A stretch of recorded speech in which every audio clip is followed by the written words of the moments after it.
Good afternoon, YouTube. It is Saturday, February 5th, about 3:15 in the afternoon. And it's time for another shop video. And this week, we got custom builds gone bad. Oh boy. This machine was brought in by a new customer, and it presented with a bad video card, and he had sent me some screenshots of it with a classic pattern that, yes, in fact, did indicate that the video card is in fact bad.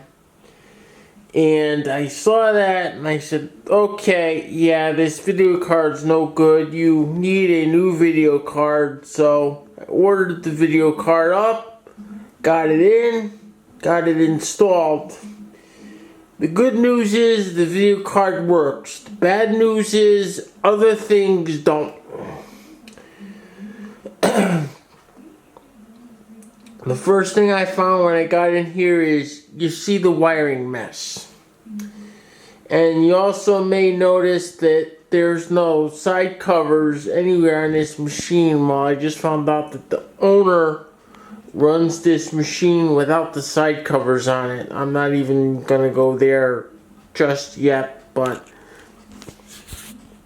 we'll get there. The second problem I discovered was the BIOS battery was dead. The little 2032 watch batteries that go in here was dead. Well, okay, fine. I got plenty of them. I'll change it. Pop the old one out, put a new one in, reset the BIOS. Everything's good.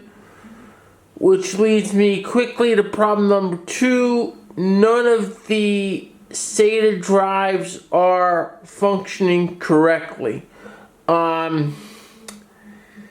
Go into the BIOS, look at them. None of the SATA devices are being picked up. Quickly check the plugs. They're all plugged in. Nothing's loose. Everything is spinning. Well, that's not a good sign. That's not a good sign at all. And what I'm going to do is I'm going to zoom in through the wiring mess, and you guys see that next to the big processor heatsink there is a little fan. That little fan is an accessory fan that the builder installed over the Northbridge chip. And the Northbridge chip, among other things, is what controls the functioning of the SATA ports. And yes, I do have to consult with Intel on this board. This is an Intel board, but I do believe that the Northbridge has gone bad. And the second thing that I quickly found was that after I was through checking plugs and replugging things back in, it had come out, the BIOS lost its memory again. Even with the new battery in it. And I'm like, what in the world is going on here? Now, what I discovered is it works fine as long as you maintain power to the board. The second you power the entire board down or unplug it, it loses all its memory and you have to start all over. So, I'm going to be talking to Intel on Monday. Fortunately, the owner of this machine does have a spare motherboard that has no hours on it. It kind of looks like I'm going to be doing a total rebuild of this machine, potentially. And if that's the case, I am going to extract needed parts from this board and bench test everything before I install this board into this case or try to hook everything up and get everything functioning. This is probably going to turn into a job.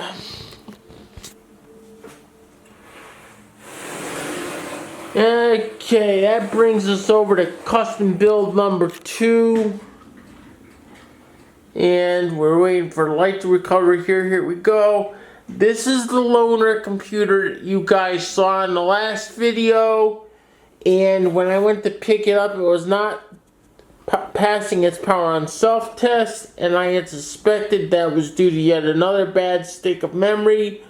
And I found out just recently, like 10 minutes ago, that yes, I was correct. Two sticks of memory have now failed in this machine.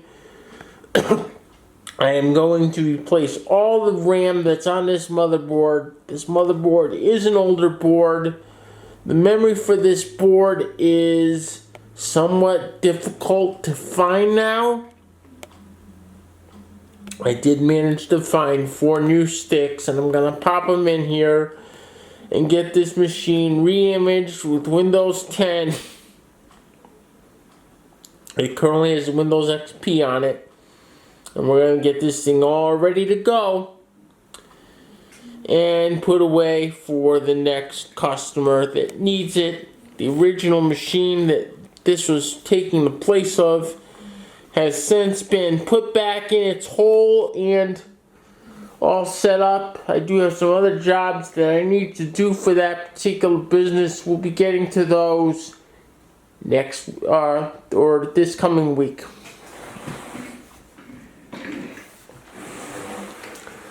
Also, for those of you that are followers of my channel, especially if you follow me on Facebook, you may have noticed that yes, Litchfield County Computer has a new website up. I have rebuilt the website. It was actually a project that was on hold since before the pandemic. We actually just started the project in 2019, just prior to the pandemic kicking on, and the project was on hold. Well, there were some things going on with my web and email that caused me to take that from the back burner to the front burner and get it finished. Everyone can go check it out at litchfieldcountycomputer.com, and I will put a link into the description. As always, please rate, comment, like, and subscribe, and I will see everyone next time. See you all soon. Bye-bye.